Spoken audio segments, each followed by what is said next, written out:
Habang ang iba ay abala sa pag-iikot sa abroad, sa media appearances, at tilang maagang kampanya. Sino ba pinagsasabi mo yan? Si Bongbong ba sinasabi mo yan pag-ikot sa abroad? Media appearances? Kasi sa pagkakaalam ko sino daw na Ferdinand yung ikot ng ikot sa buong mundo? Sino daw? Di ba nasama pa siya na ganun? Hindi kayo nahihiya na ganyan? Sana Hindi ba bumagyo? Putang ina niyan, may mga namatay na mga rescuers. Nasa Singapore siya nanonood ng karera dahil daw mas nakakapag-isip siya ng malalim pagka nanonood siya ng karera. Hindi nyo ba natatandaan yan? Putang ina nyo, 3 taon pa lang, nakalimot na kayo.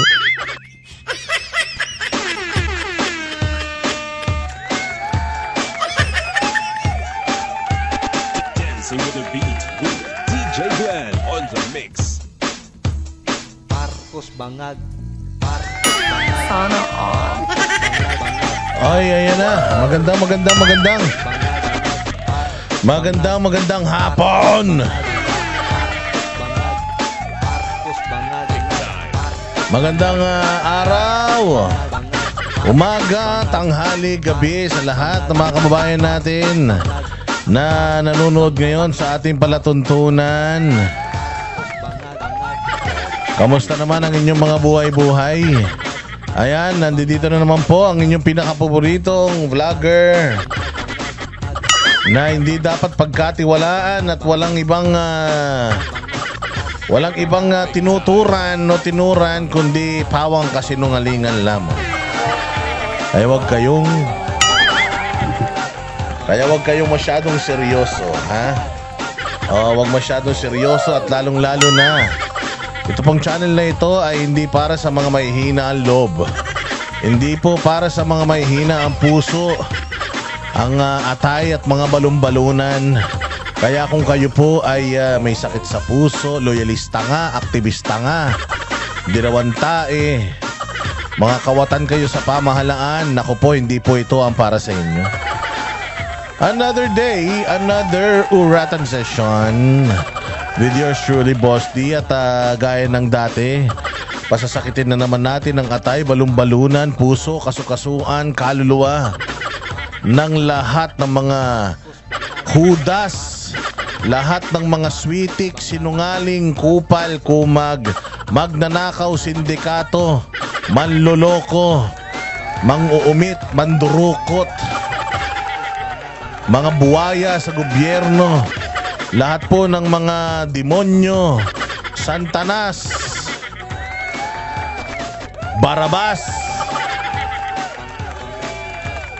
lahat po mga bossing ng mga kinaiinisan natin na gawain sa bayang Pilipinas, lalong-lalo na sa gobyerno.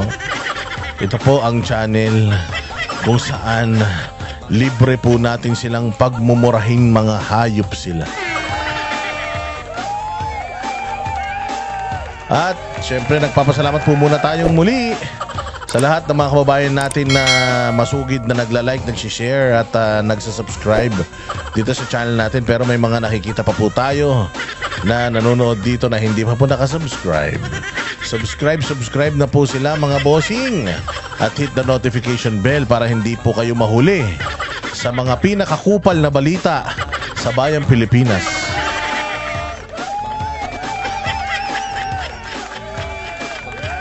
Ayan. Siyempre, salamat po dun sa mga nagko-komento. Ayan, personal ko pong hina-heart ang lahat ng inyong mga comment. Personal ko pong binabasa lahat ng yan. At kung meron po kayong mga suggestion, dyan ko rin po nakikita. At dahil sa inyong mga matatalinong komento at matatalinong mga suhestyon, tayo po ay kahit papaano araw-araw we are trying to improve yung ating diskurso.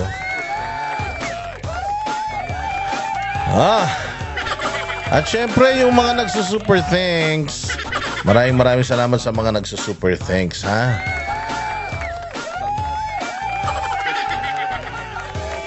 Ayan. Oo, at syempre magano na rin tayo, magpasalamat na rin tayo, ha. Oy, update ko lang kayo.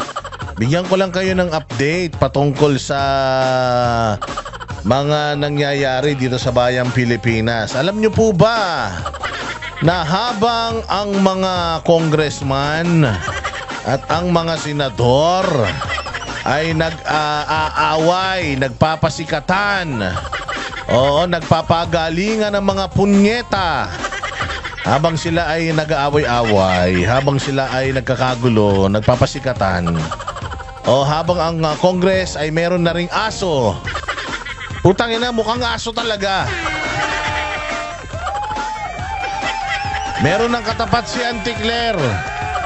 Pero mamaya pag-uusapan natin yan. Habang ang mga punyemas na halal ng bayan na pinapalamon natin mga punyemas na yan, mga sweetik na yan, yung mga putok sa buho na yan, habang pinasusweldo natin at ang sarap-sarap ng buhay, hindi lang sila, mga anak nilang abusado at mga kabit nilang malalandi.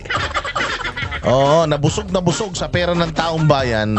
Habang sila ay nagkakagulo, alam nyo ba, merong isang kandidato noong nakaraang eleksyon na dinaya. Dinugas. Actually, hindi lang isa. Isang buong grupo sila na dinugas netong ating Comelec. Si Pastor Apollo Kibuloy. Ayan, isa sa mga dinugas nitong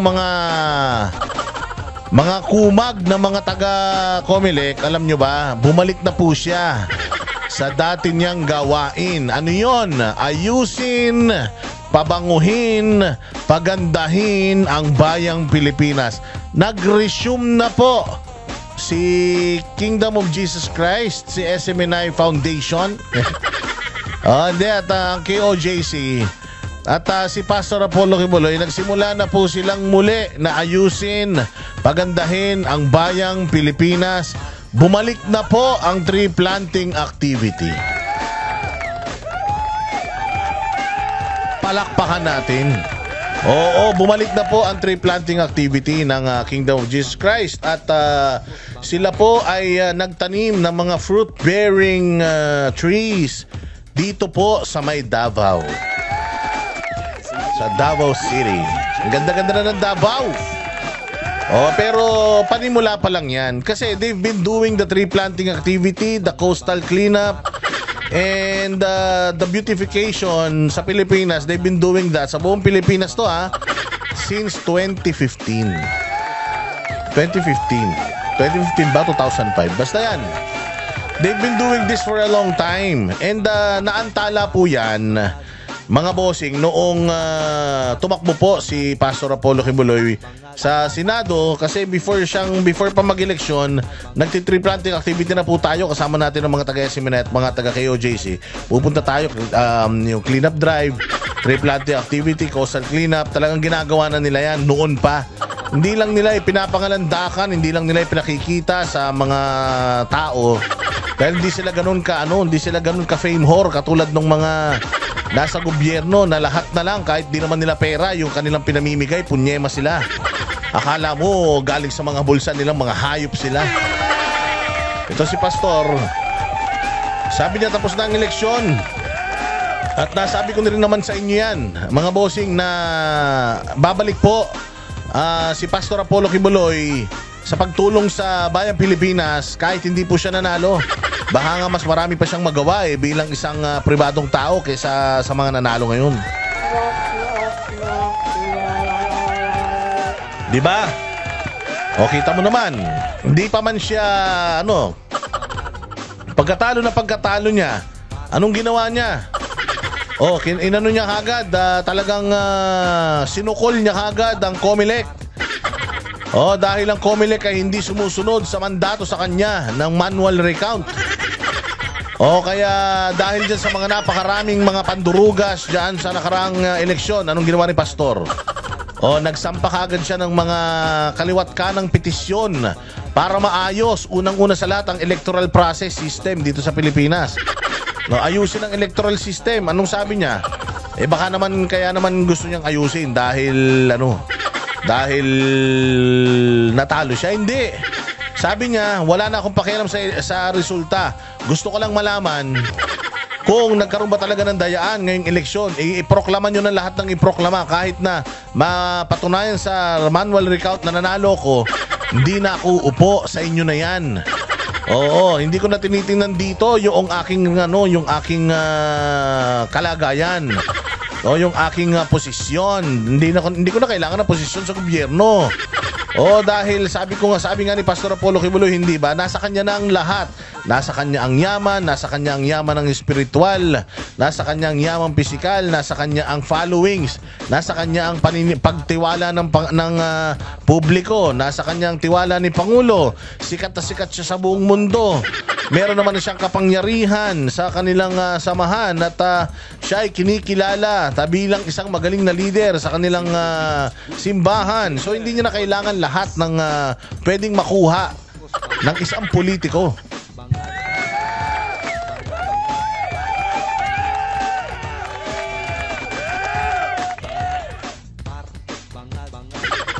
Hindi niya na kailangan yan. Ang kailangan na lang niya yung kanyang vision, yung kanyang pangarap sa Pilipinas ay ma-execute kahit sino pa man yan. Sabi nga niya, kung sakali na makahanap ako ng isang kandidato na katulad ni Pangulong Duterte, hindi ako magdadalawang isip na ialay ang lahat ng resources ng aking simbahan para sa kanya.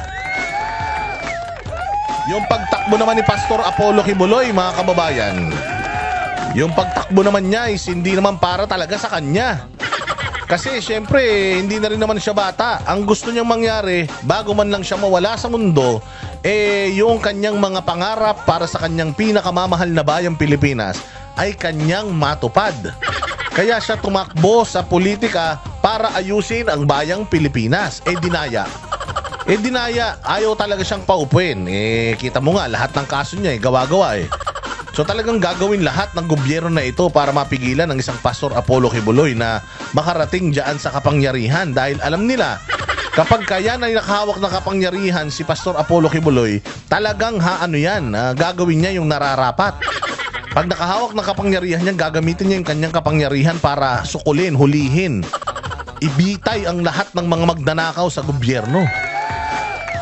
Kaya talagang lahat gagawin ng mga switik, ng mga animal, demonyo, ng mga nasa gobyerno para hindi lang siya maiulok-lok dyan sa kapangyarihan. Alam nila yan so ngayon, si Pastor Apollo Kibuloy gusto niyang patunayan sa lahat ng mga kababayan natin na hindi mo kailangan ng posisyon para tumulong. Kaya ayan, ibinabalik na po ni Pastor Apollo Kibuloy yung kanilang pagkakawang gawa.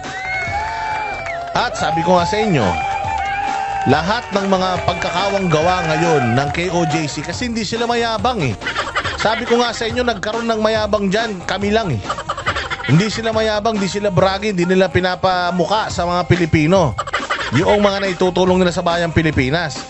Sabi ko, hindi, this time kailangan malaman ng Pilipino na merong isang grupo, isang tao na talagang mahal ang bayang Pilipinas, na kahit na gumastos ng sarili niyang resources, pera, para lang maayos ang bayang Pilipinas, ginagawa niya. Kaya ngayon, lahat sasabihin natin, lahat ipararating natin sa inyo. At katulad nga na sinasabi ko, bumalik na po yung kanilang tree planting activities. Mahal po yan, hindi mura yan. Oo, bumalik na yung kanilang tree planting activities at gagawin na naman po ito sa buong Pilipinas katulad noon. So tuloy-tuloy lang po tayo. Ipapakita namin sa inyo na si Pastor Apollo Kibuloy ay hindi isang politiko na kapag ka natalo, mananahimik. Si Pastor Apollo Kibuloy, matalo manalo, gagawin niya kung ano yung dapat na ginagawa niya. The most humane thing na kaya niyang gawin para sa bayang Pilipinas. Di lang sa Pilipinas, pati sa buong mundo. Sabi ko nga sa inyo, sa buong mundo, nagpapakain niya ng mga, at nagpapaaral niya ng mga kabataan. Hindi lang Pilipino pinag-aaral niyan.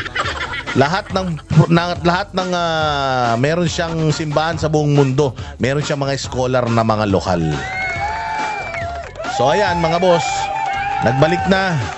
At magtutuloy-tuloy pa yan. Ipakikita natin, di ba sinabi naman natin yan sa inyo noon, na babalikan natin lahat ng ating mga pinuntahan. At magkakawang gawa tayo dyan. Care of Pastor Apollo Quibilo. Yan po ang kautos-utusan niya sa amin na, Boss Dada, lahat ng mga pinuntahan mo, nangampanya ka, nagsalita ka, nangako ka sa kanila. Kahit hindi tayo nanalo, gagawin natin yung mga ipinangako natin sa kanila. Ganyan. Mahiya kayo. Kayo mga congressman na pasahod ng taong bayan, putang ina nyo. Akala naman ninyo yung mga nilalamon nyo sa araw, nilulustay nyo. Akala nyo naman pinagpaguran nyo, pera ng taong bayan dan. Kayo din mga senador, nanalo na kayo. Gawin na po natin ang tama. Huwag na po tayo magpatumpik-tumpik pa. Ang 6 years, napakabilis lang yan. Sa mga congressman, yung 3 years, napakabilis lang din yan. Puro kayo politika, puro kayo impeachment, mga hayop kayo. Wala nang palubog na ang bayang Pilipinas. Away pa kayo ng away, mga buwisit. Magsimula na tayo sa ating Magsimula na tayo mga bossing sa ating palatuntunan. Magandang araw sa inyo. Ito po si Boss Dada. At ano ba una natin pag-uusapan? Pag-usapan muna natin yung interim release ni Pangulong Duterte. Ganda. Sige. Aral-aral tayo ng konti para meron tayong naiintindihan. Ano ba ang interim release sa International Criminal Court? An interim release in the context of the International Criminal Court typically refers to a temporary update, decision, or publication issued before a major event or trial version of a document. This could include changes to regulations, update to rankings, or announcement related to... Hindi yan.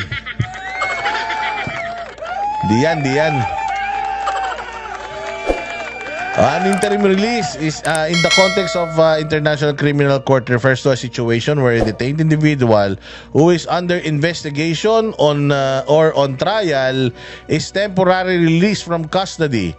This occur under specific condition and governed by the ICC's legal framework, particularly the Rome Statute. So what are the key points? The key points about interim release in the ICC, eligibility for interim release. Ano ba yung eligibility na yan? Ibig sabihin, sino makakapag-avail niyan? Interim release may be granted pending trial or during an ongoing trial. Okay, so kung meron kang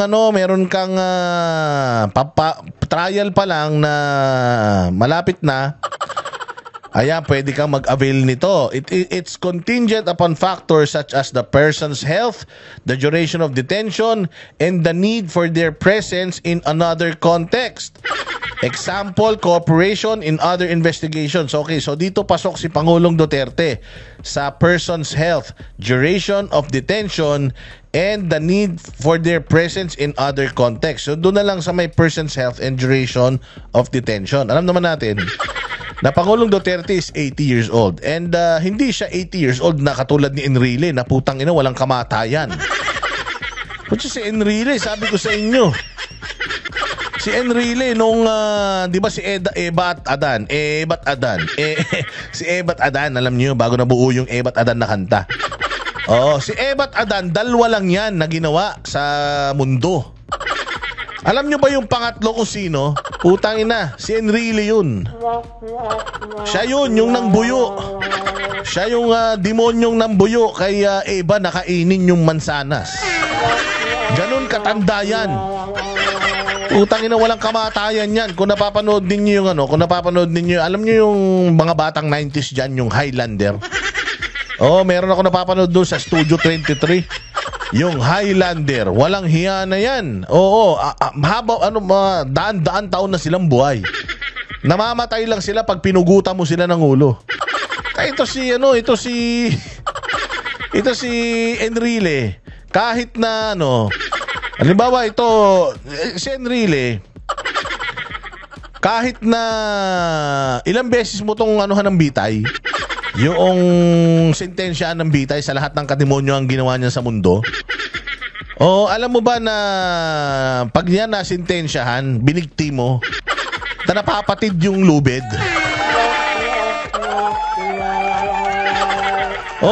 Pagka inano mo nga yan siyempre, pag binigti mo yan, napatid yung lubid. Na siya?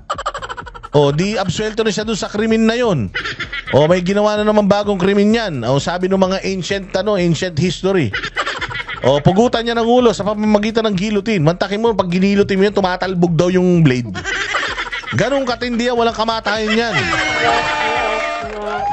Kaya tumanda yan ganyan, 700,000 years old na yan.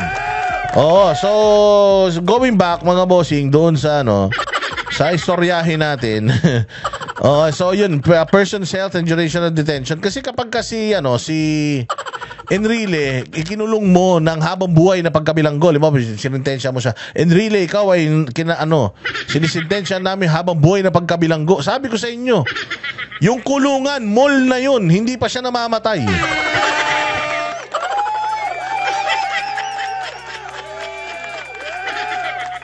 Di ba kinulong siya doon? Kulungan pa yun. Oh, putya yan, namatay na lahat ng mga tao doon sa kulungan. Yung kulungan ginawa ng mall. Buhay pa rin siya. Oh. Ganong katindi yan. So ngayon, dito kay Pangulong Duterte, dahil matagal talaga yung paglilitis sa dahig na yan. Isipin mo, kailan pa siya nandiyan? Marso. Magsisimula pa lang yung kanilang basahan. Yung basahan ng kanilang sentensya sa September pa. Saan ka naman makakita ng ganyan? Enak ng tokwa. Sabi ko nga sa'yo, baka yung mga biktima ng war on drugs, baka magkaapo na sa tuhod, hindi pa tapos yan eh. Yang kaso na yan. So mahabang mahaba yan. And considering the health of PRD, which is yung age niya 80, health niya deteriorating na talaga mga bossing, kasi dami, mantakin mo 27 gamot ang iniinom niyan araw-araw dito sa Pilipinas.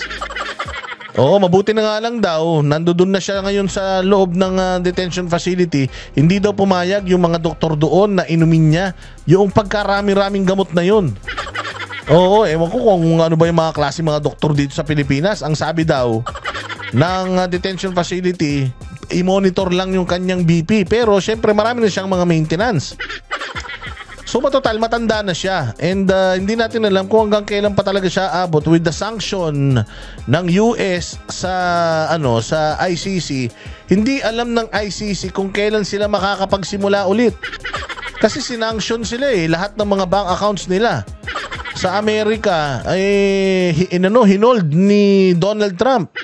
Pati lahat ng mga service providers nila ng mga kano, pinull out lahat ni Donald Trump, sinanction ni Donald Trump. So, may problema pa ang ICC. Unang-una sa lahat, financial. Pangalawa, how they're going to function with all these sanctions.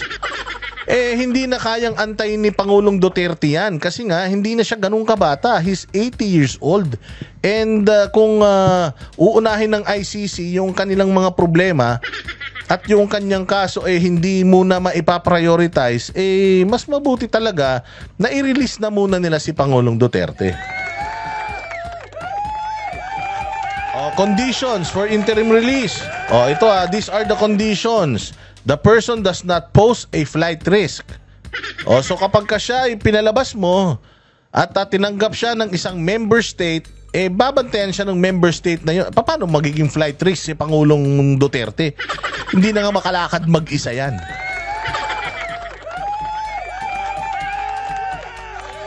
Diba? Hindi na yan makalakad mag-isa. Pangalawa, the release does not endanger victims, witnesses, or the community. Anong danger ang ma-impose ni Pangulong Duterte sa bayang Pilipinas o kaya sa mga witness? Tangina, hinuli nga yan ni Tory nang walang kabog-abog sinasabi ninyo na sobrang lakas ni Pangulong Duterte, sobrang kriminal, sobrang ganito, sobrang ganyan. Tangina, nakita nyo nga kung paano siya itrato ni Tory. Ginawa siyang sanggol. Di ba ginawa siyang bata ni Tory, parang walang nagawang mabuti sa bayan. So paano siya makakapag-impose ng threat and danger sa mga witnesses? Putangina niyan. Hindi niya nga kilalang mga hayop na yan Sabi ko nga sa inyo, if PRD, kung si PRD sobrang dangerous niya na tao, putang ina yan, si Tory patay na ngayon yan. Kung totoong may DDS, si Tory patay na ngayon yan. Diba? Kung totoong may private army si Digong at pumapatay ng tao, Davao Death Squad, ba't buhay pa si Tory? Buhay pa si Dilima? Buhay pa lahat ng mga galit sa kanya? Di ba? Bullshit na bullshit yung istorya nila. So hindi na siya makakapag-endanger ng victims, witnesses, and the community. PRD is too old for that. And he doesn't have yung mga pinalalabas nila na meron siyang ganito, meron siyang ganyan, nakakatakot siya. Nung ginawa ni Torion kay Pangulong Duterte, doon lahat napahiya ang gumagawa ng istorya sa kanya. Kasi if PRD is really that dangerous, hindi kayang hawakan ni General Torre itong si Duterte. Someone could have, put a bullet in his head.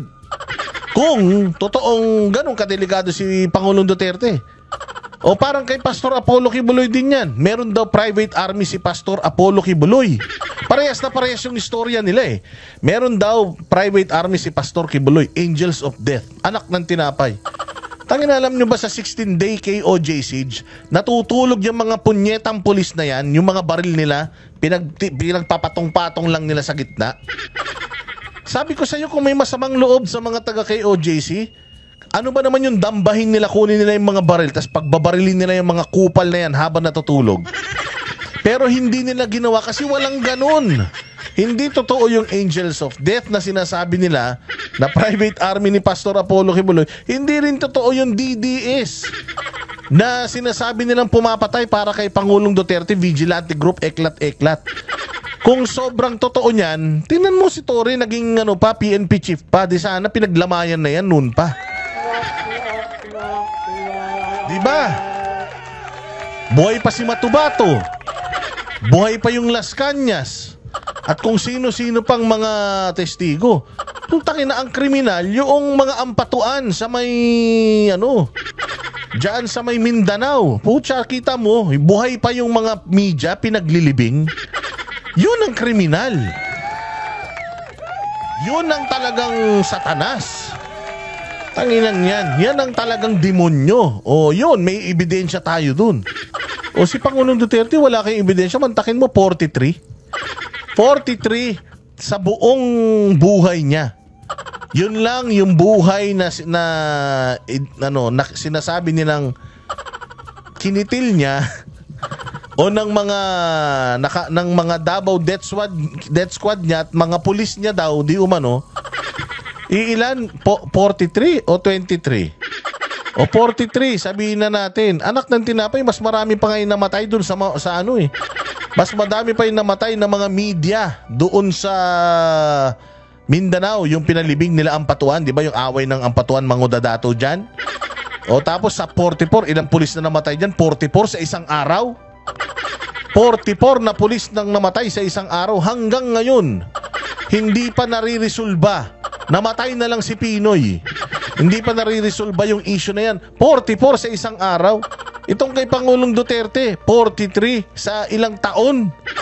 Mula 2016 hanggang ilang taon. Mas maaga pa sa 2016, putya ganun lang karami na ibinibintang sa kanya ni wala ngang ebidensya.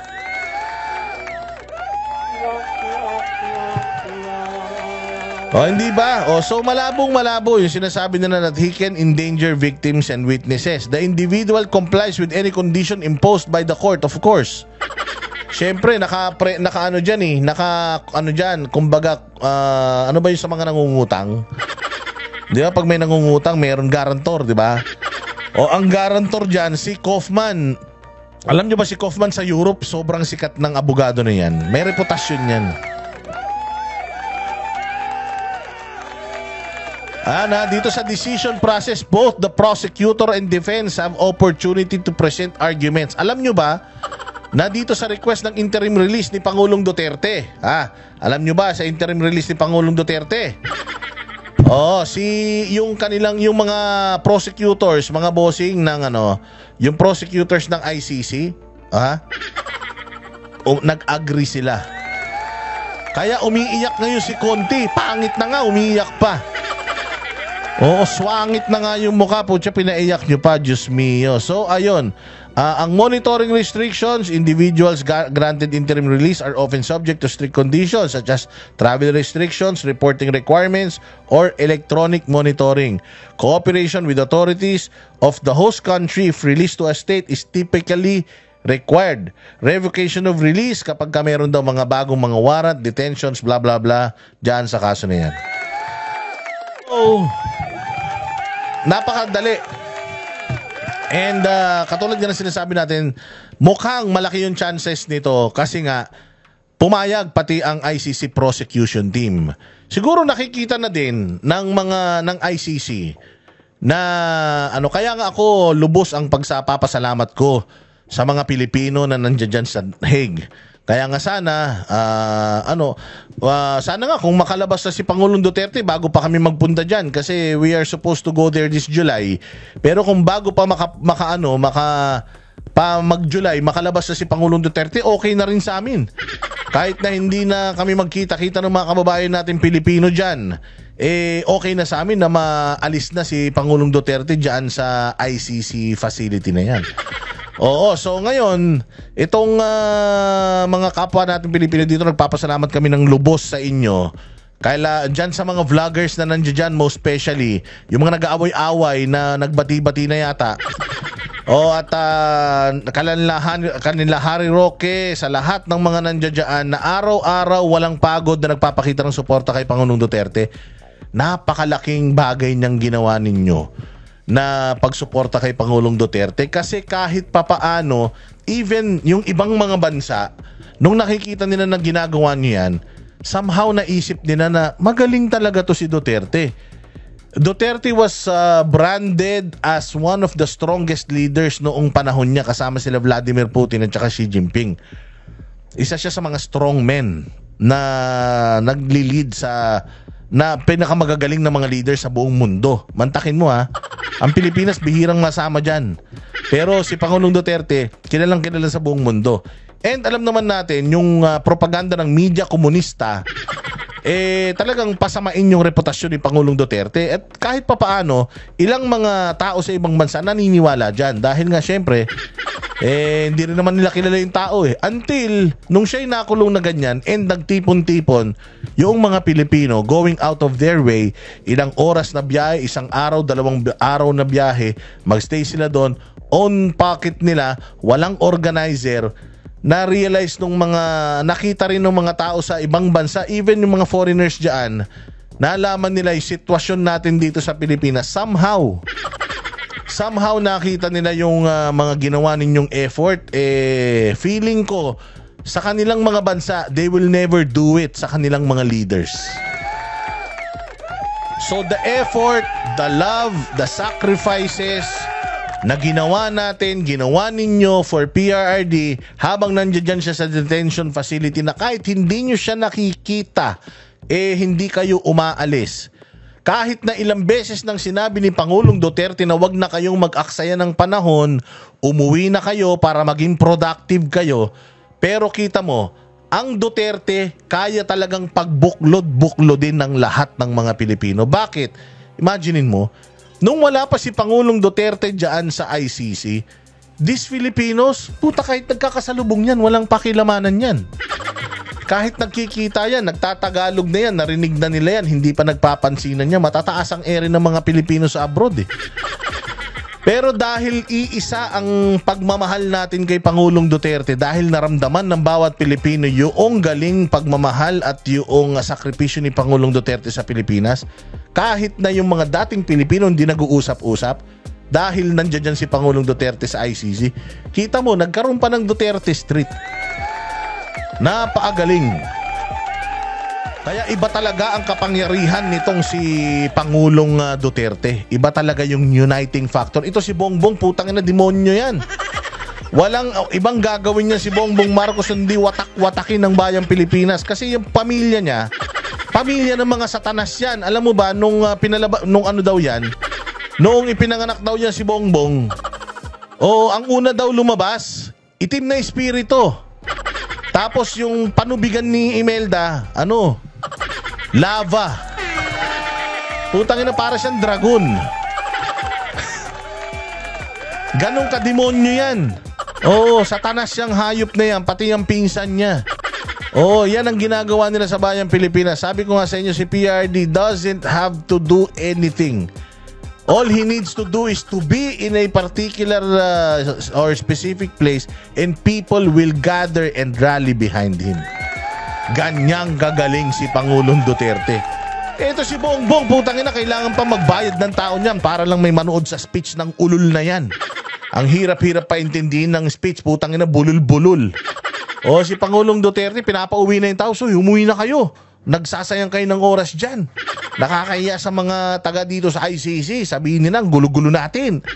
O, kita mo naman, hindi siya iniwan ng mga Pilipino. Ganyan ang Duterte. Ikaw, Bongbong, putang ina, kahit mamatay ka ngayon, maniwala ka, baka putang ina, pamilya mo lang umatin sa lamay mo. Baka sa sobrang tahimik sa lamay mo, baka bukas na bukas, pwede ka nang ilibing. Naka-move on na kami kaagad. Oo, totoo yan. Kahit kainin ka ng lupa ngayon. Sabi ko nga sa iyo, kung si Bongbong Marcos maglayas, putang ina, walang maghahanap eh. Wala talagang maghahanap, sa switik na yan. Ganyang kademonyong hayop. Pero ito, pakinggan natin mga bossing, itong interim release. Napakagandang balita nito. Sabi ko nga sa inyo, unti-unti napapasakamay na natin ang tagumpay. Unti-unti napapahiya sila. Ang gaba, di magsaba yan. Ang karma nila, putang ina, hindi na yan mapipigilan. Pero tingnan mo, Diyos na mismo at ang pagkakataon ang gumagawa ng dahilan para maipakita sa buong mundo ang kahayupan nito, mga punyemas na ito. Oo, sooner or later, Pastor Apollo Kibuloy will also be out in jail and will also be victor sa kanyang mga kaso. Tayin nyo yan. Sampal yan sa mukha ni Abalos, ni Torre, ni Marbil, nung magkapatid na mga satanas na mga Rimulya. Kay Tambaloslos dyan sa asawa ni Marcos na mukhang luya. Ayan, oo, lahat yan sampal sa mga pagmumukha nila. And 3 years na lang, Diyos ko po, ang bilis na. 3 years na lang, mawawala na sa landas nating mga hayop na yan. Huwag na natin pabalikin ha, yung mga nagpapakalat dyan ng mga Inday Sara Marcos na tandem. Huwag nyo nang anuhin yan, pilitin. Tama na yung isang Marcos na nakahawak ng ganyang kapangyarihan, dalawa pala. Huwag nyo nang dagdagan ng isa, putangin na yan. Salot ang mga Marcos na yan. O play. May panibagong mosyon ang kampo ni dating Pangulong Rodrigo Duterte para makalaya ito sa ICC Detention Facility. Si MJ Mondihar sa report. Formal nang hiniling ni former Philippine President Rodrigo Duterte sa International Criminal Court o ICC na siya'y gawaran ng interim release.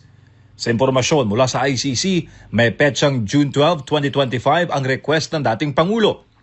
Itinaon sa pagunita na ika-127 taong araw ng kalayaan ng Pilipinas. Ang bansang inalaya ng buhay at pinagsilbihan ng dating Chief Executive. Depensa ng kampo, hindi flight risk ang dating presidente at walang kakayahan na gumawa ng anumang paglabag sa batas, dala na rin na katandaan ito. Hiling nila sa ICC na pagbigyan ng pansamantalang paglaya on humanitarian grounds dahil sa mga iniindang karamdaman ng dating Pangulo. Si Duterte ay 80 taong gulang na at nangako ng 100% kooperasyon sa ICC sa kabuuan ng provisional release. Welcome development naman sa former Presidential Legal Counsel ng FPRD ang nasabing hakbang. Hindi naman siya flight risk, hindi naman siya tatakas. Pero naman pansang gusto pumupup sa kanya. Tiwala rin sa attorney. Ayan ha. May bansa na ang gustong kumupkup sa kanya. Actually, 3 yan. 3 bansa yan. Gusto sabihin ko sa inyo kung sino. Wag na. Before pa, mga 2-3 weeks ago, nalaman na namin to. Itong nire-request nila na interim release. Siyempre, nung sinabi yun sa amin, in the, ano ba tawag doon? Yung with the confidence na hindi kami epal, na hindi kami maingay. Kasi ang banateros, mapapagkatiwalaan mo yan ng impormasyon. Pag may nakuha kaming impormasyon, hindi kami yung nagmamadali, nakikipag-unahan pa sa otoridad. Makikipag-unahan pa dun sa dapat magsalita para lang mauna sa balita. Hindi po kami ganun. Tapos na po kami dyan. Ayaw naman po namin maging araw para sumikat pa. Oo, kasi sa araw lang po ang sumisikat at lumulubog. Tandaan niyo yan. So eto mga bossing, for the past 3 weeks, alam na namin yan. It's been lingering there. And alam na rin namin kung ano yung mga bansa na kumbaga nagbukas ng kanilang mga pinto para kay Pangulong Duterte. Pero di namin sinasabi yun kasi nga respeto doon sa mga dapat maunang magsabi niyan. Kasi nga mahirap ma-preempt. Putang ina niyan. Meron daw isang vlogger naglabas na naman yan, ewan ko. Sabi ko, ba't kasi pinangungunahan eh? Gusto natin lagi tayo nauuna sa impormasyon. Gusto ba natin, wala namang award yan, wala namang premyo yan. Hindi ba? Ewan ko, ba't ganun? Pero anyways, kami hindi namin sinabi until nung lumabas, kaya nga nag-status kami na we knew this a couple of weeks ago. We just decide kami kami na wag na tayo maingay, bayaan natin silang mauna. Yung information naman kasi that's for all, pero mas maganda manggaling mismo sa kinauukulan, ha. So hindi kami nagsalita mga banateros, kalmado lang kami. Sabi ko nga sa inyo, but we have information na hindi namin dapat sabihin. Kino-confirm na lang namin na alam namin after na inilabas yan ng mga principal. Pero hindi kami yung bida-bida na makikipag-unahan sa impormasyon. Hindi kami ganoon, hindi natin yun. So, alam na natin to, and nung ibinalita ito, ibig sabihin nung ibinalita na, na siya, confirmed na siya, di ba? So, ang saya-saya namin. Ni Panelo na pagbibigyan ng ICC judges ang request ng dating presidente. May diferensya nga yung pag-aresto sa kanya. Yung mga kalakaran na yon ay malaking factor na mabigyan siya ng interim release. Iginit naman ng legal team ng dating Pangulo na may kasaysayan na ang ICC ng paggawad ng pansamantalang paglaya sa mga akusado. Masyado ding magastos yan for ICC. Kasi syempre, madami ng mga member state ang nag-alisan sa kanila. Isa na nga dyan ng Pilipinas, noong nakaraan, Hungary, at marami na, tas yan, yung sanction pa ng US. So, in terms of budget, itong katarantaduhang ICC na to, medyo naghihikahos na yan. Kumbaga, break even lang yung mga yan, making ends meet, ika nga. So, kung magstay pa dyan si Pangulong Duterte, yung dami ng tao na magbabantay kay Pangulong Duterte, syempre, overhead yan, expense yan. Syempre, pagkain, gamot, hospitalization, everything, kailangan provided nila yan. If something bad happens to PRRD, kasalanan pa nila yan. So, para sa akin, kung ako lang din ang leader netong mga gunggong na ito, iga-grant ko yan para at least patawag lang tayo ng patawag sa kanya dito kasi hindi ibig sabihin na siya ay aalis, siya ay ililipat ng makakalabas ng kulungan dyan. Hindi ibig sabihin na tapos na yung kaso. Tuloy-tuloy pa rin pong lilitisin yung kaso. It's just that matagal yan masyado and mas makakatipid sila ng malaki. And hindi pa masyadong delikado sa kanila kasi nga sobrang may sakit yung matanda at saka sobrang tanda na nun. Mas sa kanila, mas yung burden mas less. So, assurance naman ni Attorney Kaufman na siya ay pupunta dyan. Na siya ay a-attend sa mga hearings, proceedings at kung kailangan nandiyan siya, pupunta siya dyan. Kung halimbawa naman, si Pangulong Duterte, let's say for example, mas pipiliin nila na hindi siya haharap dyan. Let's say, via Zoom na lang, halimbawa, no? So, nag-hearing, mga abogado nila, away-away, and then, in the end, si Pangulong Duterte ay napatunayang may sala at kailangan talagang ikulong. Sinintensya ng ICC na makukulong ka ng ganito, ng ganyan. Yung member state na nagkakanlong kay Pangulong Duterte, yun talaga kailangan niya bilang isang member state, kailangan niya talagang isuko si Pangulong Duterte sa korte na yan. Ganun yun, putangin natin kung mga makakaliwang mga tanga na to eh. Alam mo kung bakit yung mga makakaliwa, yak-yak sila ng yak-yak ngayon. Takot na takot kasi sila na makalabas si Pangulong Duterte at hindi na maibalik dyan. At ang masaklap nito, baka pumayag pa itong ICC na sige, pauwi ng Pilipinas na yan. Putangin na. Pag gano'n na nangyari, kawawa sila, mantakin mo, tuloy-tuloy yung mga kaso nila. patungkol sa kahayupang ginawa, pagtatraidor na ginawa nila kay Duterte, patay pa ang mga political career nila, tapos makakauwi si Pangulo sa Pilipinas. Double murder talaga yun. Double whammy. Kaya sabi ko nga hindi nyo na mapipigilan ito.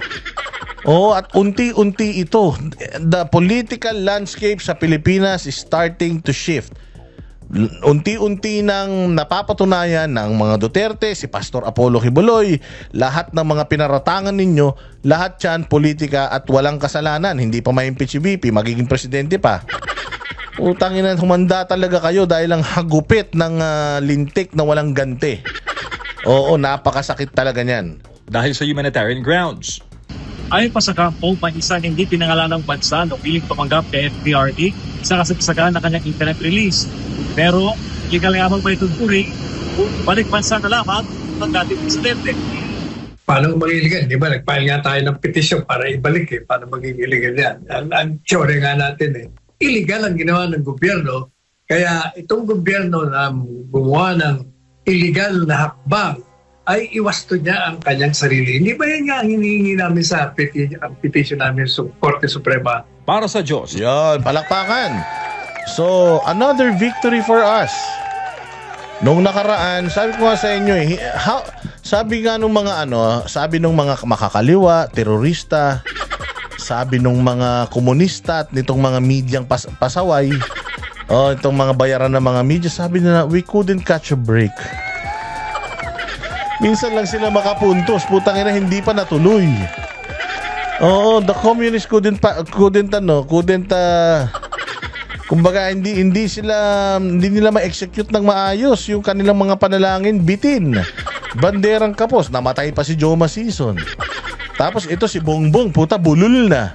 Si Remulla, tumutulo na yung laway sa Senado nung nakaraan. Unti-unti ang karma, hindi nyo na mapipigilan yan. Parating na yan, pabalik na, it will come bite you in the ass. Pakinggan natin yung isang balita ng interim release dito naman sa TV5. Magsasalita dito si Claire Bobo. Yan.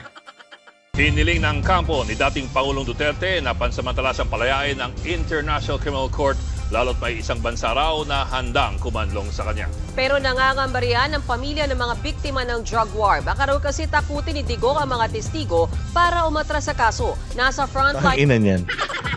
Tatakutin daw. Tingnan mong kabubuhan talaga nitong mga to. Tatakutin daw ni Digong yung mga testigo. Putang ina yan. Dito sa Pilipinas, presidente pa siya. Nung nandito siya sa Pilipinas, malakas pa siya nun.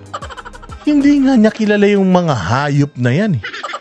Panay nga ang yak-yak sa kanya ng mga yan. Hindi nga niya pinapansin. May namatay ba sa mga yan? May mga nakulong ba? May mga nagdelikado ba buhay sa mga kupal na yan? Wala. And besides, anong sinasabi nila na putang ina, tatakutin siya ni Duterte? Bakit? Doon ba sila nakatira sa bansa kung saan maninirahan, titira si Pangulong Duterte, yung aampon sa kanya na bansa? Tagaroon ba sila? Paano sila tatakutin ni Pangulong Duterte? Mga bobo talaga itong mga putang ina nito Tang ina mga komunista na to, mga tanga talaga Di ba kung halimbawa lang hindi totoo to. Halimbawa si Pangulong Duterte pumunta sa Timor-Leste. Putang ina, paano kayo matatakot ni Pangulong Duterte mula Timor-Leste, laylay ng Timor-Leste sa Pilipinas? Di ba? Kung halimbawa naman sa Cambodia siya magpunta.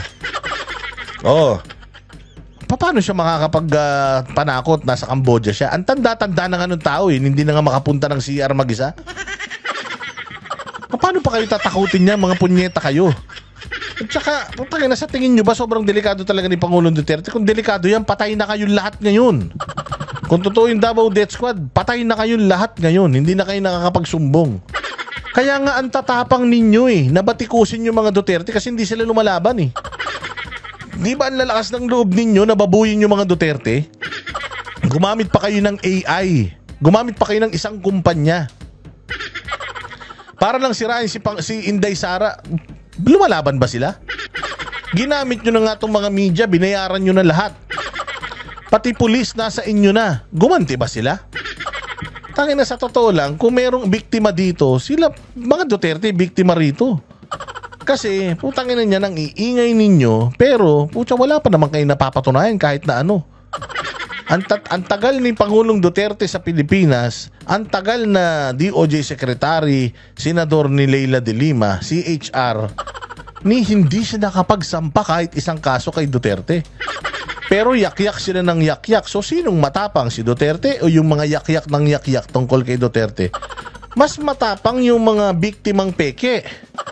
Kasi kahit na peke yung claim nila, di ba si Aling Sheila, o kahit peke yung claim niya, sinisisi niya sa mga Duterte. Puta, sinong gagawa niyan? Matapang lang ang gagawa niyan. Pwede kang makulong dyan sa pagsisinungaling Pero di ba pinaninindigan pa rin nila kahit naman namatay yung anak niya, hindi nung panahon ni Duterte.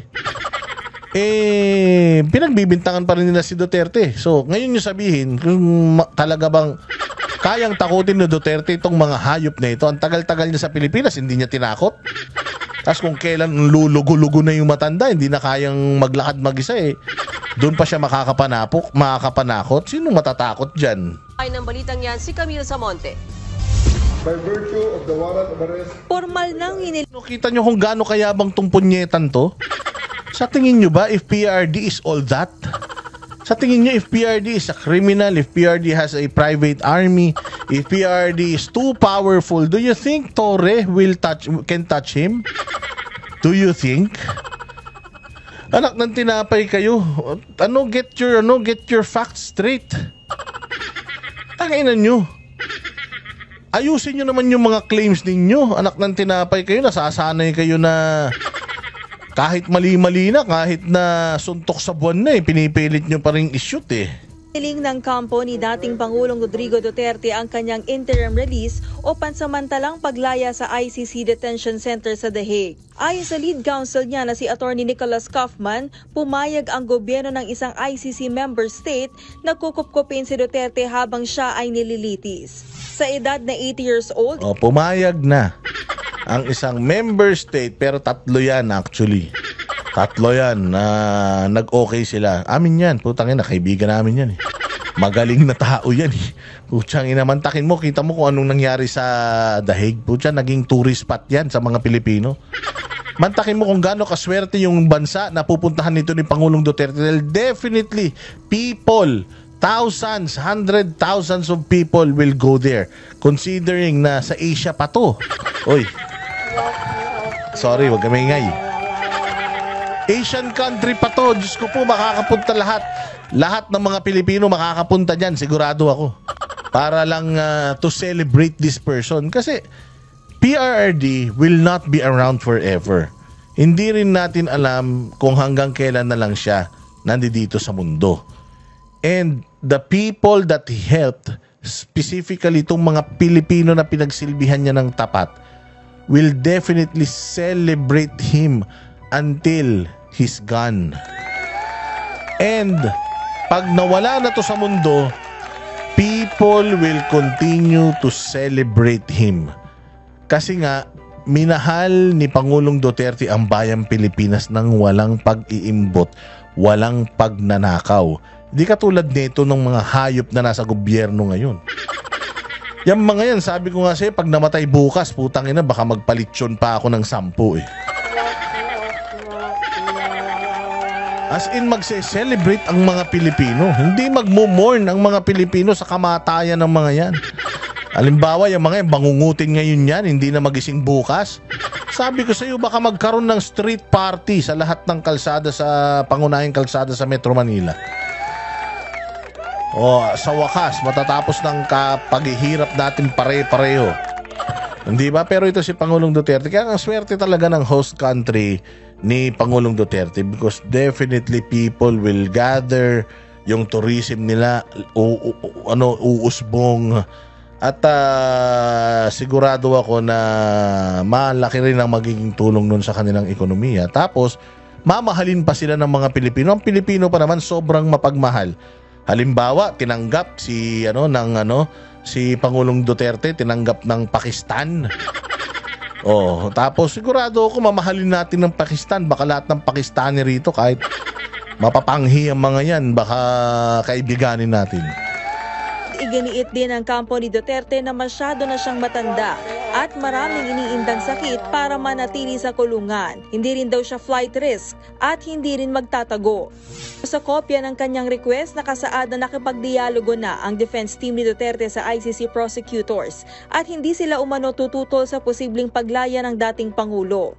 Para naman sa dating Chief Presidential Legal Counsel na si Attorney Salvador Panelo, panahon na para makalabas si Duterte dahil sa humanitarian reasons at sa questionable umanong pag-aresto sa kanya. Hindi sinunod ang batas ng Rome Statute, hindi rin sinunod ang batas ng Pilipinas. If those circumstances are present, and to my mind as a lawyer, they're present, then the order for his interim release should come forthwith. Umaasa naman si Vice President Sara Duterte na si Senadora Amy Marcos ang magpapauwi sa kanyang ama sa Pilipinas. Kung saan man ako pumupunta, dinadala-dala ko siya. Dahil ang kapatid mo ang nagpadala sa kanya sa Hague, ikaw ang magbabalik sa kanya sa Pilipinas. Para siyang naka-hostage. Sagot dyan ng palas. Ito na, sagot ng aso. Ito na yung bagong lahi ng mga bulldog. Oo, sige. Walang kinalaman ng Pangulo sa kontratang kanilang pinasukan, yung isang tao na manggagamit at Hoy! Yung taong gumagamit, amo mo yun. Yung amo mo yun, gumagamit. O tingnan mo, ngiwi lang ngiwi. Kasi nga, gumagamit. Baka naman sabihin mo, anong ginagamit na naman yan? Ewan ko sa kanya, anong ginagamit niya? Magpa-drug test siya para malaman natin anong ginagamit niya.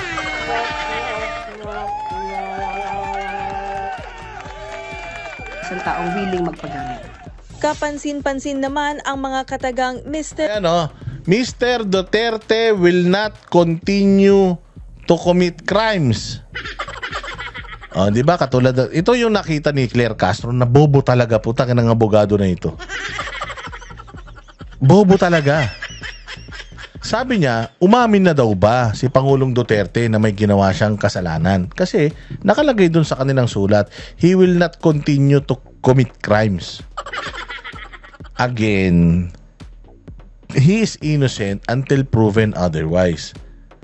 Paanong umamin siya sa kanyang mga krimen kung hindi pa man nagsisimula yung paglilitis?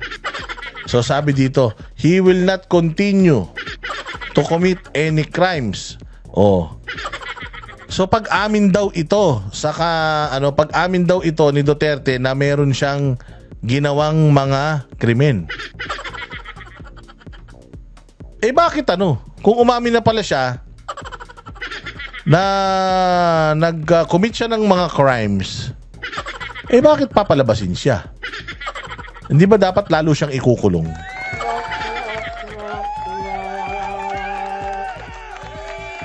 Di ba? Dapat lalo siyang ikukulong. Di ba? Ang usapan nga is, basta pagka may trial at kailangan nandito ka, pupunta ka dito. Di ba yun yung isa sa mga kondisyon? Bakit pa siya palalabasin? Papupuntahin kung may trial, kung na siya? Umamin na siya. Di ba? Ibig sabihin, mas matalino ka pa kaysa sa ICC. Duterte will not continue to commit crimes sa request ng defense team niya para sa interim release. So yun ang request ng defense team. Ganito kasi yan. Siyempre, gusto gagawin ng mga abogado pagka ikaw ay nanliligaw, lahat ng klase ng pangako gagawin mo para payagan ka, hindi ba? So pagka siya ay nasa labas, he will not commit crime. Yun ang ibig sabihin niyan. He will not continue to commit crime kasi kung para sa inyo, that's admission of guilt, bakit pa siya papalabasin? Bakit pumayag ang prosecution ng ICC, yung mga nagpo-prosecute sa kanya, bakit pumayag yung mga piskal dyan na palabasin siya? At saka bakit hindi pa naman nadidismiss yung kaso, hindi pa naman na sisintensyahan yung kaso. So, ibig sabihin, open pa naman yung kaso. So, asan yung pag-amin dun? Nakita rin ito ng palasyo, kaya tanong nila. So may pag-amin ba rito? Sana lang po ay mapaniwala. Ikaw nga rin, hindi ka nga rin convinced na may pag-amin ba? Kung talagang ikaw bilang isang abogado, alam nyo naman kung paano magsulat yung mga abogado sa bagay, bobo to Pero ganyan, when you are trying to convince itong mga kahit sino, you're trying to convince someone, talagang lahat ipapangako mo, lahat ng gusto nilang marinig, ipaparinig mo. Magpapakabait ka, magwawalis ka, lahat ng kasalanan na akuin mo para lang payagan ka nila. But again, it doesn't mean na na talagang ako I committed those crimes, I killed them all, kaya palabasin nyo. Kung meron ba naman ganun na promise hindi na ako papatay ulit, palabasin nyo lang ako. Tanga-tanga ba yung ICC katulad ng mga utak nyo? Ikaw nga hindi mo kayang i-pinpoint na dito sa salitang to umamin na sila. Umamin siya na may kasalanan. Sana sabihin mo gano'n, hindi yung, may pag-amin ba dito? O mismo ikaw nagtatanong ka tas yung mga expert-expertan na naman dyan. Sasabihin, ayan na, umamin na si Pangulo na hindi na daw niya ipagpapatuloy yung kanyang pagpatay. Di ba kayo din naman nagsasabi na yung mga wordings sa mga ganitong klase ng proceedings, lalo na sa ibang bansa, iba yung meaning? Huwag nating gawing literal because magaling ang abogado ni Pangulong Duterte if makakasama yung statement na yan sa kaso nila, they will definitely not put it there.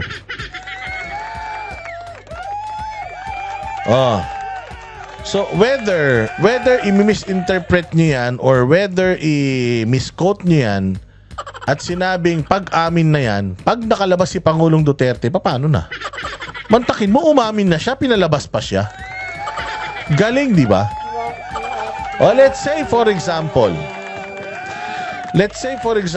that is an admission of guilt. Mantakin mo dahil sa pag-admit niya, pinalabas siya, matagal naman na niyang ina-admit yung mga krimen na ginawa niya, hindi nga lang specific kung sino yan. Pero di ba sinabi niya, marami na akong pinatay na mga ipis at saka daga, di ba? Marami na akong ganito, marami na akong ganyan. Marami siyang mga kwento na ganyan, noon pa naman niya inamin.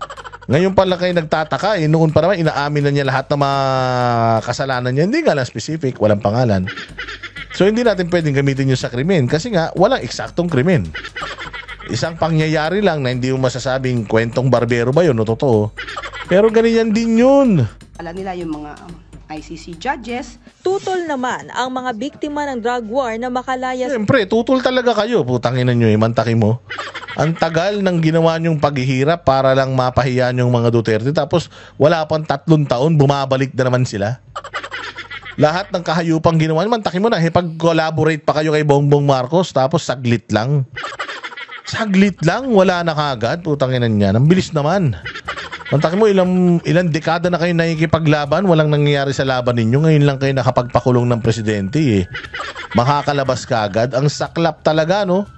Ang sakit din talaga ng mapaglaro din talaga ang tadhana. Si Duterte, git nila, posible raw malagay sa peligro ang mga testigo sa kaso. Ang ginabobong-bobo, no? Maglalagay sa peligro yung testigo sa kaso. Si Pangulong Duterte ngayon nasa peligro ngayon dahil diyan kay Torre. Tanga talaga Kayang-kaya niya i-endanger ang investigation. Ano kayang-kaya niyang i-endanger ang investigation? Gago! Kung kaya niyang gawin yan, sana hindi siya napadala doon ni Torre. Sana, kung kaya niya mang-intimidate ng witness, di sana si Torre kaya niyang intimidate. Diba? Tanganan to si Colmenares, Siguro, lutong-luto na rin yung utak nito. Sa pinagbabawal na utot. Ayan na, ako, sumobra patuloy. Git nila, posible raw malagay sa kayang-kaya niya i-endanger ang investigation. Ngayon, yung pag-intimidate ng witnesses, kaya niyang gawin yun. Ayon naman sa ICC accredited lawyer na si Attorney Joel Butuyan, may mga pinagbigyan na noon ang ICC ng interim release pero para lamang ito sa minor offenses. Kahit mapagbigyan ng interim release, required pa rin si Duterte na dumalo sa paglilitis. Oh, required pa si Duterte na dumalo sa paglilitis. So ibig sabihin, hindi pa siya guilty, hindi pa siya not guilty. O accused pa lang siya. Ibig sabihin yung salitang yon na he will continue not to kill people, something like that. Ibig sabihin walang bisa yun. Walang bisa yun, ha? Kasi itutuloy pa rin yung hearing sa kanyang mga kaso. Yun kung matutuloy pa. Kasi nga, come September, pag-uusapan na yung technicalities nung kanyang pagkakahuli. Lumabag ba sa batas yung paghuli sa kanya? Against ba, was he accorded with all the proper legal remedies? Siya ba ay humarap sa isang competent judicial authority in the Philippines? Di ba lahat yan lalabas yung mga tanong, warrant of arrest, may pinakita ba sa kanya? Is he fully aware? Doon sa kanyang kaso. Di ba lahat yan? Kung nako po, everything was caught on camera. Good luck na lang sa inyong depensa. So again, it's a welcome development for us. Swerte tayo dahil kahit papaano may mga ganito tayong mga balita ngayon. May mga ganyang balita at syempre masayang-masaya tayo. Kahit na papaano ay meron tayong liwanag sa dilim. Ngayon, dito naman tayo dumako sa isang importante rin ba, may aso na kumawala na po ang aso ng Kongreso. Pasahod natin yan, palakpakan natin. By the way, may kalaban na si Auntie Claire. May kalaban na si Auntie Claire, yung mga kabobohan ni Claire Castro. Meron ng kalaban. May kalaban na siya sa limelight. Ayan, nandiyan na po yung anak ni Abante. Isang abogado, pero mukhang hindi. Pakinggan natin kasi meron siyang kumbaga si Claire Castro kasi panay ang tanggol niyan. Panay ang tanggol ni Claire Castro sa kanyang amo. Kasi si Castro ay isang aso ni Bongbong. Nainggit yung pinsan. Sabi ng pinsan, wait, tayo na hindi pwedeng yung may laruan ka, ako wala. So kumuha din siya ng kanyang alagang aso. At ganito siya ipagtanggol ng kanyang alagang aso. Habang ang iba ay abala sa pag-iikot sa abroad, sa media appearances, at tilang maagang kampanya. Sino ba pinagsasabi mo yan? Si Bongbong ba sinasabi mo yan pag-ikot sa abroad? Media appearances? Kasi sa pagkakaalam ko sino daw na Ferdinand yung ikot ng ikot sa buong mundo? Sino daw? Di ba nasama pa siya na ganun? Hindi kayo nahihiya na ganyan? Hindi ba bumagyo? Putang ina niyan, may mga namatay na mga rescuers. Nasa Singapore siya nanonood ng karera dahil daw mas nakakapag-isip siya ng malalim. Pagka nanonood siya ng karera, hindi nyo ba natatandaan yan? Putang ina nyo, 3 taon pa lang, nakalimot na kayo. So teka, maagang nangangampanya. Kasi parang pinariringgan niya dito actually si Inday Sara dahil si Inday Sara umattend sa Malaysia ng Independence Day ng mga Pinoy. Putang ina nyo. Anong magagawa nyo kung iniimbita si Inday Sara ng mga Filipino community sa buong mundo? Nung nakaraan, Independence Day, bring PRD home sa New York. Pucha, ang lupit. May marcha ng mga Pilipino.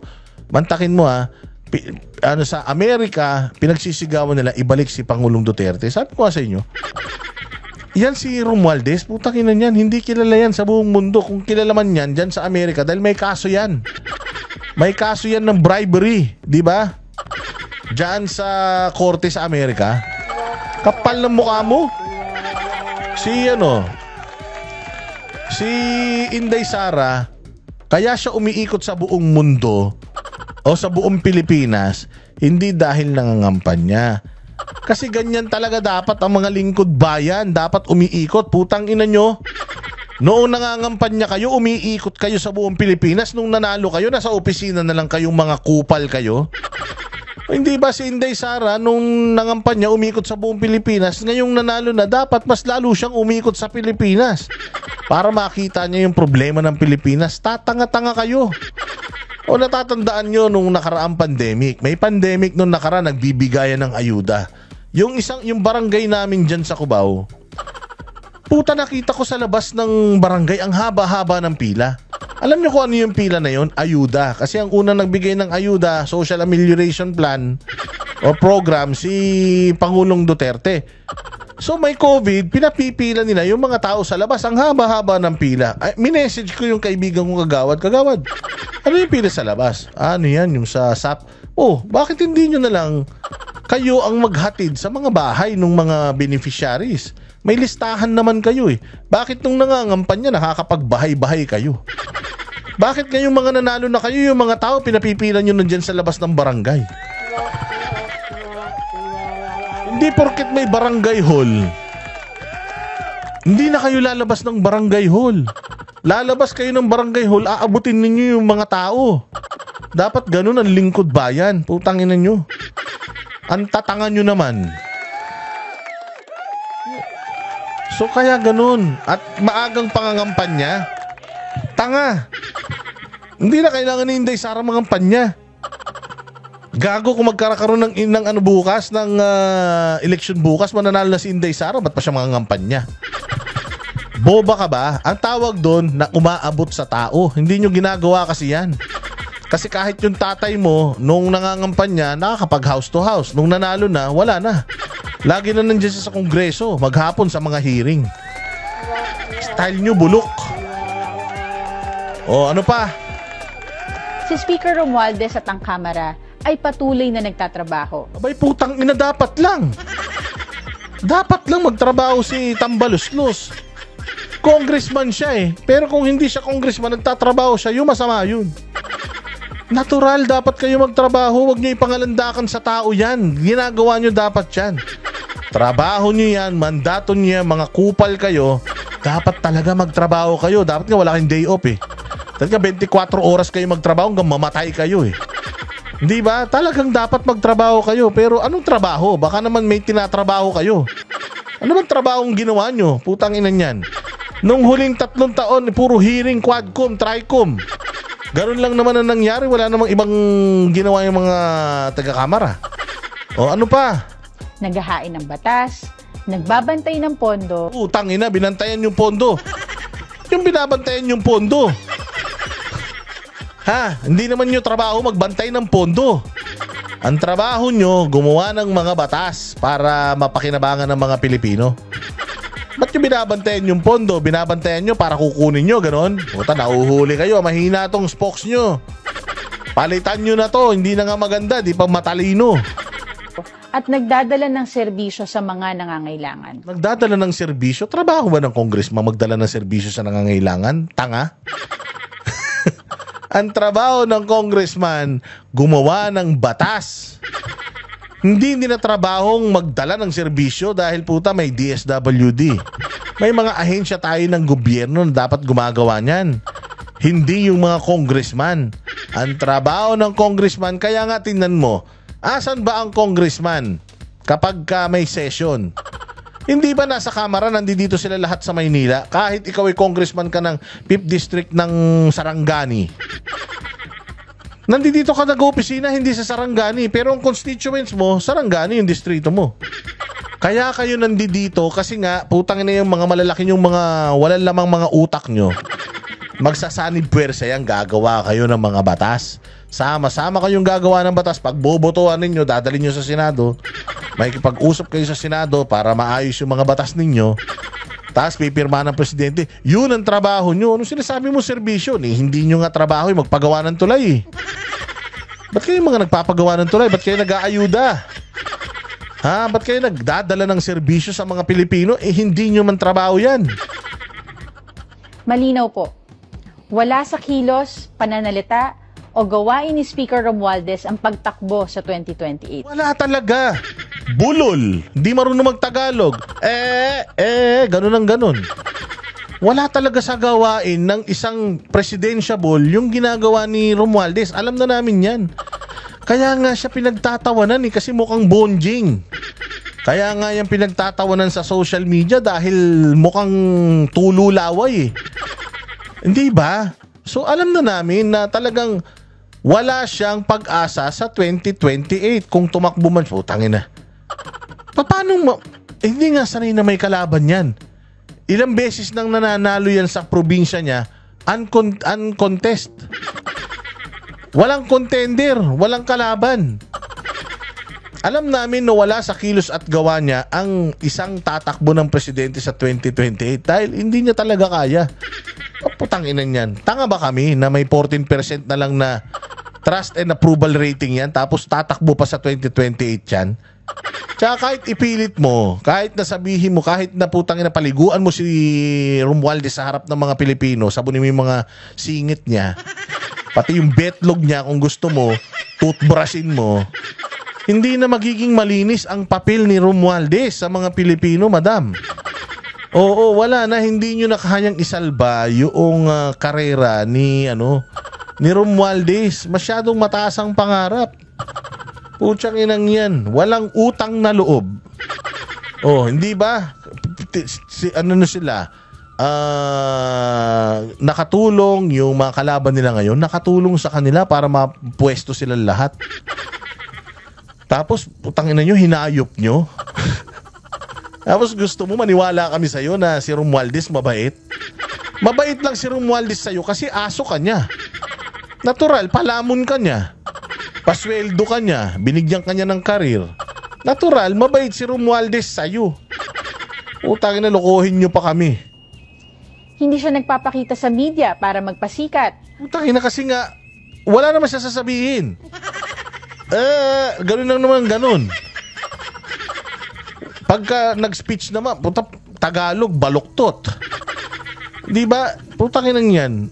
Ba't siya magpapakita sa media? Ano bang ganap niya? Hindi naman yung trabaho ni Romualdez ang magpakita sa media. Sinasabi mo na naman ba si Inday? Ano nga magagawa mo kung rockstar ang mga Duterte? Kung si Inday pinupuntahan ng mga media, labas ka na dun. Maganda kasi siya, ikaw hindi. Kahit maghubo ka dyan, walang magkaka-interest sa'yo. Wala siyang press con para magpabango. Hindi rin siya gumagamit ng TikTok or vlogs para magpa-cute. Utangin na, pero gumagamit siya ng spokesperson. Pero ginamit ka niya. Utangin na, anong kaibahan niya kay Bongbong? Parehas silang hindi pa tuli. Parehas silang nagtatago sa saya ng palengkera. Si Bongbong nagtatago sa likod ni Claire Castro na wala namang alam. Puro kabubuhan lang pinagsasasabi ng pinaka nakakadiring PCO ang meron tayo ngayon. Tapos kauna-unahan, taki mo, hindi ka kailangan ng opisina ni Martin Romualdez. Sa totoo lang, lahat ng Congress mula pa nung panahon ni Enrile, nung panahon pa ni Ebat Adan, putang ina niyan, walang spokesperson ang Congress. Ngayon lang nagkaroon. Ganyang katanga yung amo mo. Dahil hindi niya kayang humarap sa mga media, hindi niya kayang humarap sa totoong issue, ikaw ang hinaharap niya sa tao. Hindi naman interesado yung tao sa'yo. Lalong-lalo na, hindi interesado yung tao sa mga pinagsasasabi mo mabuti tungkol kay Romualdez. Gunggong. Wala na, hindi mo na kayang hugasan si Romualdez kahit na pinturahan mo yan ng puti. Alam na namin ang barahan yan ni Romualdez. Siya ang punot dulo ng problema ng bayang Pilipinas. Lahat ng kahayupan na nangyayari ngayon ay dahil sa kanyang pangarap na maging presidente ng Pilipinas. Ewan ko kung bakit. Tangina nyo, ang yayaman nyo na. At gusto nyo pa ng sobra-sobrang kapangyarihan. Kung gusto nyo naman pala ng kapangyarihan, di sana abangan ninyo yung ginawa ni Darna noon, yung di ba yung tumutulo do sa puso ng saging na dakta. O saluhin niya kamo, baka sakali makita niya ron yung bato ni Darna, lunukin niya. Magkakaroon siya ng kapangyarihan. Ang inuuna niya, serbisyo, hindi sariling interes. At higit sa lahat, si Speaker ay kilala sa paggawa ng mga desisyong mahirap at hindi palaging popular. Ano yun? Yung hindi popular, alam natin. Ano yung mga desisyon yung mahirap? Utangina, ilatag mo, te. Hindi pwedeng may sasabihin ka dyan tapos wala kang ebidensya. Anak ng tinapay, oh. Pinababango mo si Martin Romualdez, eh. Sabi mo kay Martin, pag kumuha naman ng spokesperson, yung kamukha ng asawa niya. Yung maganda naman, para kahit papaano, nadidistract kami sa mukha niya. Halimbawa, may sinasabi niya yan, pero ang ganda-ganda ng mukha niya. Kahit papaano yung sinasabi niya, hindi namin maiintindihan kasi nakatitig lang kami sa mukha niya. Anak ng tinapay, yung mukha mo, eh. Mukha ka nang pinanganak ng pinaglihi sa sama ng loob, eh. Mukha kang pinaglihi sa sama ng loob. Tas ang sama pa nung sinasabi mo. Kaya nga sabi ko, double whammy talaga to, eh. Ganyan ba ang may plano sa 2028? Oo. Utangin lang yan. Ganyan talaga. Dahil kung ang iniisip mo ay eleksyon, hindi mo gugustuhin masaktan ng iba para lang magpatupad ng tama. At ito po ang tanong. Ang tawag dyan, makapal ang muka. Yun ang tawag dyan, matigas ang muka. Oo, ang tawag dyan, wala na kaming choice. Nandiyan na siya, eh. Ba kayo nagtataka kung bakit pilit nilang pinupunterya ang isang taong sinasabi nila hindi naman lumalabas sa survey bilang kandidato sa 2028? Natural. Pupuntiryahin mo pagkawatan. Pag magnanakaw, pupuntiryahin mo. Kapag walang ginawa sa bayan, pupuntiryahin mo. Hindi porket tahimik, hindi porket mukhang tanga, pababayaan mo na, uy, pasahod natin yan. Hinalal ng taong bayan yan, gumagawa ng batas yan. So talagang sisitahin natin yan. Ayaw nyo palang masita, di sana tumira kayo sa sementeryo. Tapos hindi kayo tumakbo sa mga posisyon sa gobyerno para hindi kayo masita. Anak ng tinapay, saan ka makakita ng isang politiko ayaw masita? Ang inang mga utak yan, walang mga sustansya. Baka naman ginagamit lang nila si Speaker para mambastos, para magpatawa, o para magpakitang tao sa publiko. Ha? Putang daming gagamitin siya pa.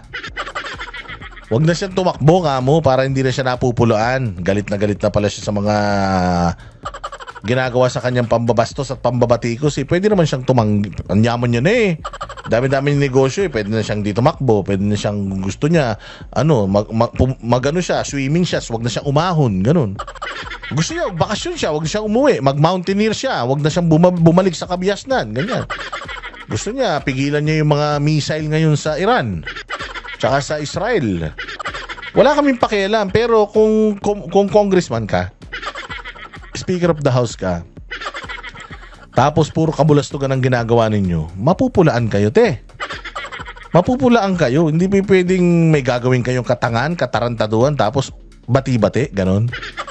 Baka natatandaan mo, 14% na lang ang trust rating ng amo mo. 14 yung mga adik, alam yung 14.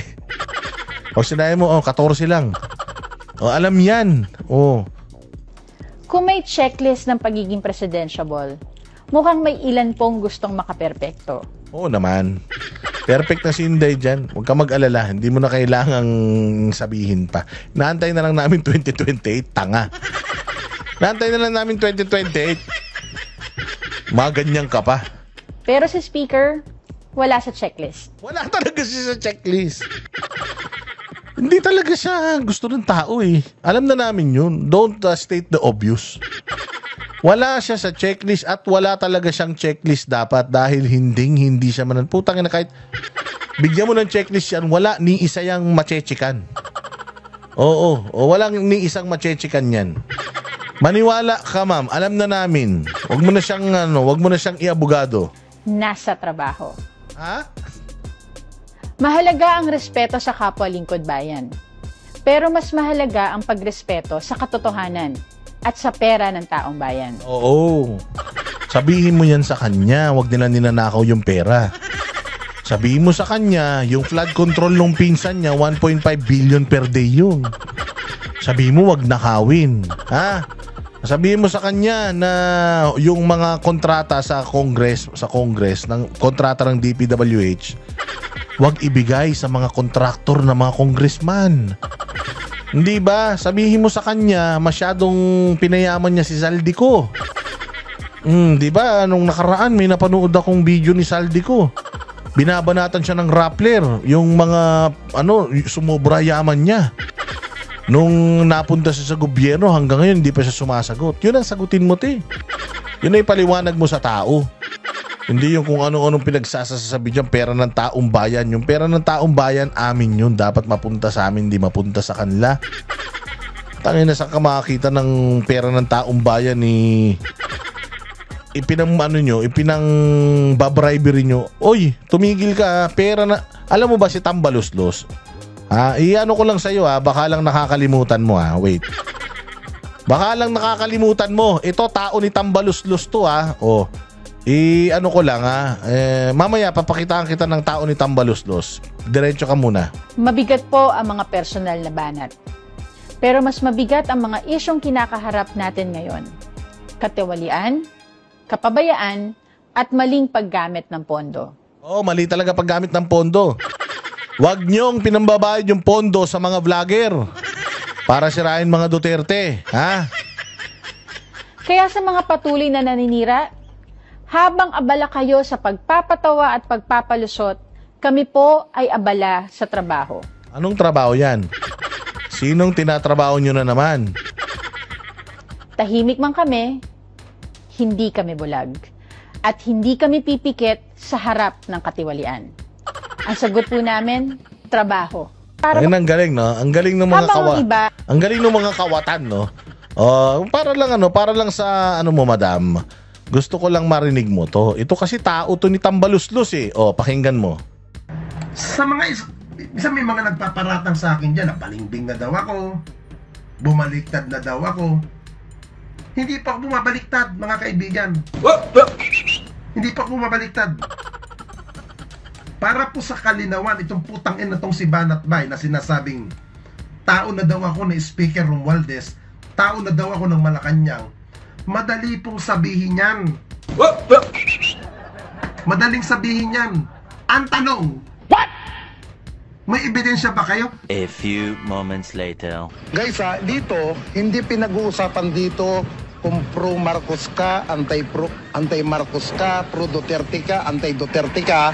Hindi pinag-uusapan dito. Ang pinag-uusapan natin dito, yung pakinabang natin sa mga nag-hire sa atin. Yun ang importante. Dito, ang abutan dito hindi GCash, cash to cash.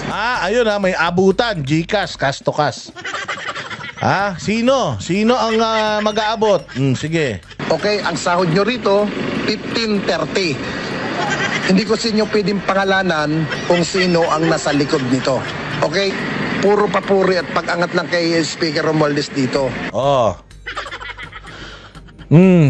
Puro papuri at pagpaparangal lang kay Romualdez dito. GCash, cash to cash. Meron daw kinsenas katapusan na sweldo. Utangin na ka. Tapos kung makapagsalita na, kala mo ang linis-linis. Tangin naman takin mo lumapit yung amo mo rito sa kalbo na to. Inan to amoy ashtray yan. Tao na daw ako na Speaker Romualdez, tao na daw ako ng Malacanang, madali pong sabihin yan. Hindi ko sa inyo pwedeng pangalanan kung sino ang nasa likod nito. Okay? Puro papuri at pag-angat lang kay Speaker Romualdez dito. Madaling sabihin yan. Ayan. May ebidensya kami. Hindi ba? Paano yan? Yan ang sinasabi ko sa inyo. Huwag nyo na kasing linisin yung pangalan yan. Kasi the more na nililinis nyo yung pangalan niya, the more na lalong bumabaho yung papel niya. Pabayaan nyo na lang siya. Total naman, gusto na rin naman siya kalimutan ng tao. Manahimik na lang siya. Manahimik siya. Kung gusto niya, magkulong siya sa kwarto niya 3 taon. Huwag siyang lumabas, huwag siyang maligo, huwag siyang mag-toothbrush lahat. Wala kaming pakialam. Pero huwag nyo kaming paandaran na parang putangin na pinalalabas nyo na itong si Romualdez pagkalinis-linis. Ulul. Kayo lang ang nagsasabi malinis siyang kasi nga mga aso kayo. Anong sabi nung isa niyang aso? Wala tayong gagawin. GCash, cash to cash to. Papuri lang sa kanya, bayad tayo. O kaya ikaw, anong ginagawa mo? Pinapupurihan mo si Romualdez kasi bayad ka. Abay, natural. Trabaho mo yan. Pero wag mo na kaming kumbinsin. Ha? Spokes ng Congress, wag mo na kaming kumbinsin. Hindi nyo na kami maluloko. At ito ang gustong sabihin ni Jinggoy sa'yo. Paano namin short-change yung mga workers? Paano namin pinagdadamutan yung mga workers? I think 100 pesos, and that was the bill of Senator Mig Subiri when I was chairman of the Committee on Labor. Hindi namin short-change. Siguro yung 100 pesos, that is an ideal amount na dapat makuha yung... ayan, katulad yun, nagsalita rin niya si palengkerang anak ni Abante. Na pinatay daw ng Senado yung 200 pesos wage hike. Anak ng tinapay yan. Pinag-aralan ng Senado, hindi kaya yung 200. 100 ibinigay nila sa Kongreso. Sinabi nila sa Kongreso na ito yung panukala 100, gawin nyo na para mapunta na sa amin. Pirmahan na namin, mapunta na kay Pangulong Duterte, at least meron. Ang tagal-tagal na inupuan ng Kongreso, tapos last minute, putyang ina, para pogi sila, ginawa nilang 200. Putang ina, 100 nga lang ang usapan natin, gagawin mong 200. Para magalit ang taong bayan sa Senado. Anong sasabihin? 200, ayaw nyo pang ibigay, kakapal ng mukha nyo. Sa sarap ng mga buhay ng mga asawa nyo, 200, hindi nyo pa ibigay. Well, para sa akin, maganda rin naman yung 200. Sana na lang, Senado. Ganun din lang naman. Hindi nyo rin naman, pinatay nyo rin lang naman yung 200. Pinirmahan nyo na sana. Total, i-veto din naman ni Marcos yan. Para sana, si Marcos ang naging masama kaysa kayo. O hindi ba? So, kasi, yun ang totoong nangyari. Matagal nang nasa kamera, inupuan nila, last minute, binago nila, ginawa nilang 200, binigay nila sa Senate. Ang gulat, Senate, 200? Hindi kaya to. Marami magsasara mga kumpanya pagka nagtaas tayong 200. Ito masyadong babagsak ang ekonomiya natin ito dahil hindi nag-iisip yung mga congressman, wala silang pakialam. Dahil yung mga ekonomiya nila, maayos na siguro. Kahit magsialisan yung mga investor dito, baka marami na silang mga pera. Kaya wala silang pakialam sa mga Pilipino na mga apektuhan itong 200 pesos wage nila. Although para sa akin, it's kumbaga it's long overdue. Kaya lang, pwede mong gawin to kapag sobrang ganda ng ekonomiya natin. Putang ina, gutom nga tayo Wala ngang pera gobyerno Tapos pa tayo ng ganito? Gagawa pa tayo ng ganito? Masaklap niyan, imbes na sana may 100 yung mga Pilipino dahil yun na pagkasunduan natin, nabokya pa ngayon. Pero kung ako lang sana sa Senado, sana ginawa nyo na nga 500 Para talagang malaman natin kung si BBM matino o hindi. Ang ating mga workers. Now, kung ilalagay mo 200 pesos, sa tingin mo ba hindi magko-collapse yung economy natin? Lalo-lalo na yung mga small medium enterprises. Tama, pumayag ang Senado, 200 pesos. I-adapt namin yung House version. Ano sa tingin mo in the future? Lalong maraming mawawala ng trabaho dahil maraming magsasara ng mga kumpanya. Because they cannot afford it. What do they want to do? They want our economy to collapse? Mag-isip muna sila bago... Yan ang yan ang sinasabi ko na ginagawa nitong mga hayop na ito. Nagagawa sila ng mga ganitong batas that will be hurtful sa susunod na administrasyon. Gusto talaga nila, kasi pag nakita nila na talagang wala silang pag-asa, hindi nila napa-impeach si VP Sara, sobrang lakas ni VP, wala silang pag-asa, yung mga manok nila matatalo lang, ang gagawin nito, sisirain na lang ang Pilipinas nito, beyond repair ang Pilipinas. Pag upo ni Inday Sara, hindi niya maaayos sa sobrang bulok nung iniwan nung nakarang administrasyon, masisisi siya, sabi no, yabang-yabang nyo. Yabang-yabang nyo, kayo ang pag-asa ng bayan. Ngayon, hindi nyo may ahon ng bayan. O hindi ba gagamitin ngayon ng mga komunista yan? O kita nyo, di ba? Mambubudol. Hindi naman niya kayang ayusin pala. Yabang-yabang nila. Gusto nila, ayaw nila kay Marcos. Yung pala, mas masahal pa sila. Ganun ang gagawin nila. Beyond recovery ang Pilipinas pag iniwan nila. Kaya maging mapagmatsyag kayo. Oo, galingan ninyo. Yan si Abante, hindi nag-aaral yan. Siguro... kabago-bago lang niya. Dapat gumawa muna siya ng research bago siya pumutak dyan. Naman pala, kita mo? Yun ang masasabi ni Senator Jinggoy diyan sa bagong aso ni Tambaloslos. Di ba? Bago ka pumutak, mag-research ka muna. Well, again, yun ang trabaho niya, magpropaganda Parehas nga sila ni Claire Castro, Jinggoy. Ikaw naman, bago ka pa ng bago. Ayan. Sana nagustuhan nyo itong ating presentasyon ngayong araw na ito. Mabuhay kayo. God bless us all. God bless the Philippines. Kita-kita tayo ulit sa susunod na vlog. Maraming salamat po.